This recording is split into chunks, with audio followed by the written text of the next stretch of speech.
Now, it's Lunchtime with Ira, live from the Las Vegas Hilton. I don't know why. Why? And speaking of Hooters, the hotels and the strip, Yeah. the Excalibur. Do you know what goes on in there? People actually a lot. Does anybody go over there? I never hear anybody say we're going over to the Excalibur. You? Well, people go to all kinds of places here in town. Well, okay. I'm just saying. I'm writing new jokes. I'm trying to see if you're it's funny or okay. not. Yeah, you know, I'm here. I'll go with you. No, you know what? I haven't. Okay, I'm going to go with it. I just wrote a joke, and I don't know whether it's funny or not. It is so easy that I think somebody must have done this joke. Go ahead. I'm talking about the one that's shaped like a pyramid. What's the Luxor? Right. And I'm thinking, What about the Excalibur? We didn't finish with the Excalibur. That's all I had on that right now. Oh, really? Yeah, Okay. that's how I write my jokes. I think it was Sometimes called, they're funny. Wasn't it originally Former Caliber and they changed it to Excalibur? It was the same kind of, but just a different. You know, I'm only going to hit you one time. I understand. Is he doing the jokes? Am I? No, go ahead. No, I'm thinking about the pyramid. The pyramid. Yeah, the Luxor. The Luxor, yeah. Right. And I wrote a joke, and I don't know whether it's funny. It's so funny because they said this hotel is pissing people off because people lose all their money and they try to commit suicide and they jump out of the window and they slide right back down. And the pit boss is waiting and says, "Come on, we're not through with you yet." Now that joke to me, I did that. You're laughing, and the guys are laughing, but that seems so simple. Somebody, and you know, comedian. My job is to check around and say, "Nobody did this joke yet. I'll have to find out about this." But if you know somebody, I just did it on stage and there was a big laugh and I'm going to keep doing it. Especially, I like the part of the end and the pit bosses.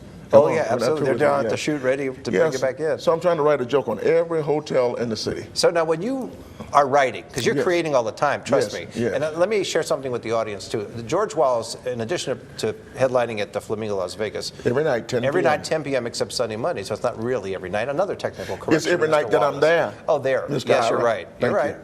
So you came to, I wanted to tell you the name of the organization or the function, but it was a fundraiser for a nonprofit. And let us simply say there was no energy in the room. And I'm thinking, I got to get out of here because we're sitting there. And they said that George Wallace would be coming in to perform. And I thought, poor George, because he's going to have these people, there's no live pulse here, there's nothing going on. And you came in, this was a couple years ago, you came in and you just lit up the room. Is that right? You did 10 minutes and you just killed him. And I thought, boy, to come into a room where there's like no pulse and just as opposed to anticipation. Thank you. It was amazing. Well, that is my job. My job is to, I have the greatest job in the world to walk out and people are already laughing.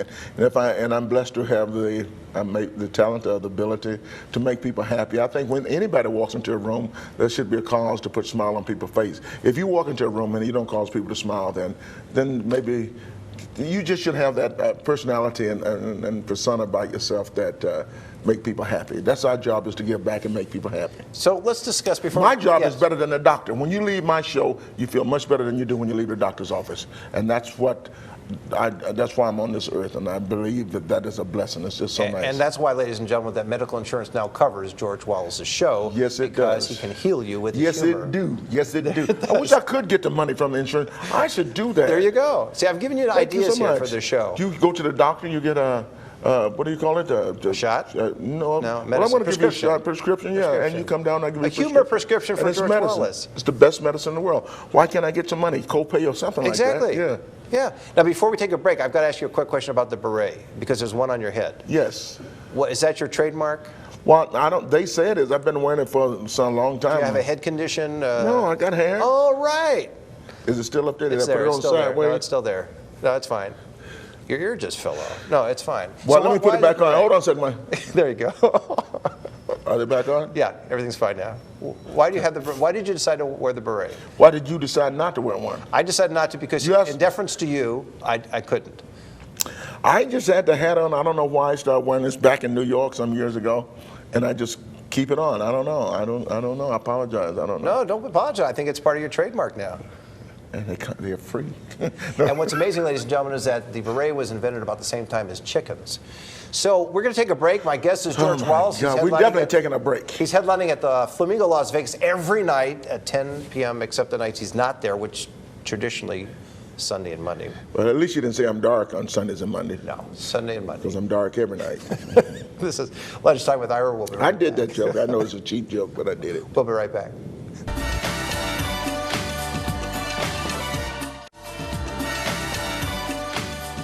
Welcome back to Lunchtime with Ira. And my guest is George Wallace, who, for some reason, continues to headline at the Flamingo Las Vegas. Why do you say welcome back with Lunchtime with Ira? They know you're Ira. Aren't you? You should say me. Welcome back. Oh, I'm that's a Ira. good point. I'm sorry, you're right. Well, but the show is called Lunchtime with Ira. Okay. So I have to. Ira, you're a good man. Thank you, George. Yes, it's a pleasure. Always got a smile on his face. Since the first time I met him, his office was so small when I first met him. I walked in, I couldn't even turn around. This was the smallest radio station I've ever seen. It was smaller than the one I had when I was a kid, when I used to hook the radio up into the fence. With the clip leads? Yeah, you remember that? No, I just know the history. Is it okay read if all I that drink a history. soda on the show? Go ahead and drink whatever you want. You're George Wallace. I've never been up this early in my life. Now, I want to talk about, now you have a brother who is a professional football player. Used to be. That's correct. That's what I meant to say. Steve used to Wallace. be, Steve, right. And he used to be with the San Francisco 49ers. 13 years. Is that 13? Yes. There you go. Is that Have you right? ever thought about this? San Francisco 49ers and the Las Vegas 51s. What is the 50? We got to get something in between those Well, two. there's always people complaining about stuff. It's just what it is, just people complaining. You know, it's just you know, we need 49. Somebody said, well, we got to do better. 51. There you go. Next couple of years, we do 53rd. Stuff like Yeah. that. But they're taking away the 51s, and that name is going to go Right. away. I think they should go to Las Vegas 52s. For Vegas, I think it would be perfect. No, the B-52s already, they got that. I know, now, but yeah, 52 is for the deck. 52 cards in a deck. Oh, yeah, that's George. true. You be thinking. Now, let's go back to football. My Okay. brother, Steve Wallace, number 74, played for the 49ers for 13 years and protected Joe Montana and Steve Young. However, he's retired and down in Atlanta doing very well.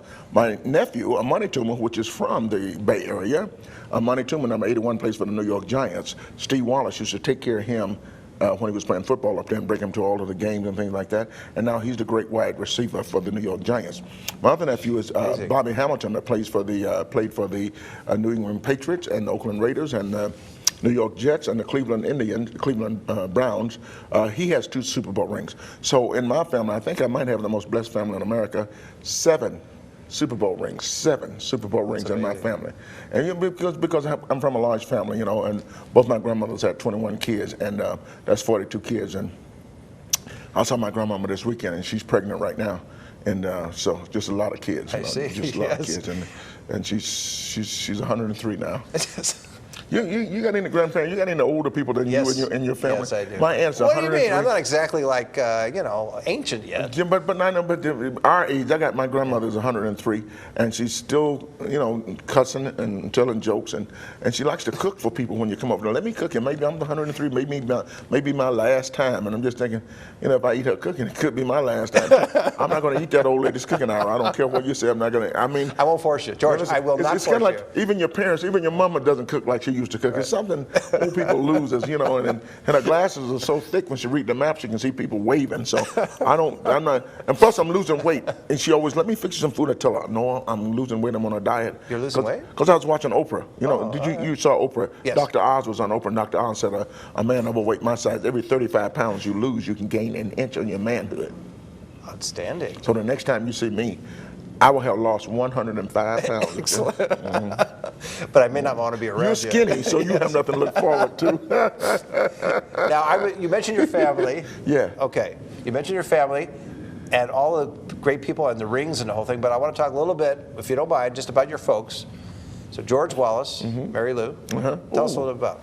Oh, great parents. I wish everybody had parents like my parents. I'm just waking up, so every now and then I think I'm still, you know. That's right. Is it okay? Yeah, you've been putting me to sleep while you're waking up. So oh my God, you got little jokes now, huh? Well, I had to throw it out there. Well, sorry. my parents are the greatest parents in the world, and my dad, he was a funny man. My mom was just a great lady, and they were the leaders of the community and also in church and all the community activities, and they did all of that. And I just grew up around people serving people and giving back to people, and that's how I learned. My parents just always gave back to the community. So I think with their influence, you've led a fairly balanced life. Pretty much, and I just love both of them. My dad, God bless him, he was the nicest. They both are deceased.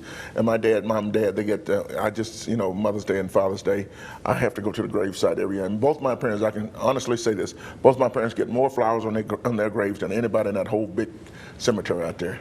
Because I go down there around 4 o'clock after everybody else is gone, and I take the flowers off the other graves. You were setting me up for that one. I was following that. I'm thinking to myself, George is really dedicated. He's bringing all these flowers, and you just set me up on that Every one. year, my parents get I more like graves that than one. anybody else. And it's a pretty good idea, huh? They won't know.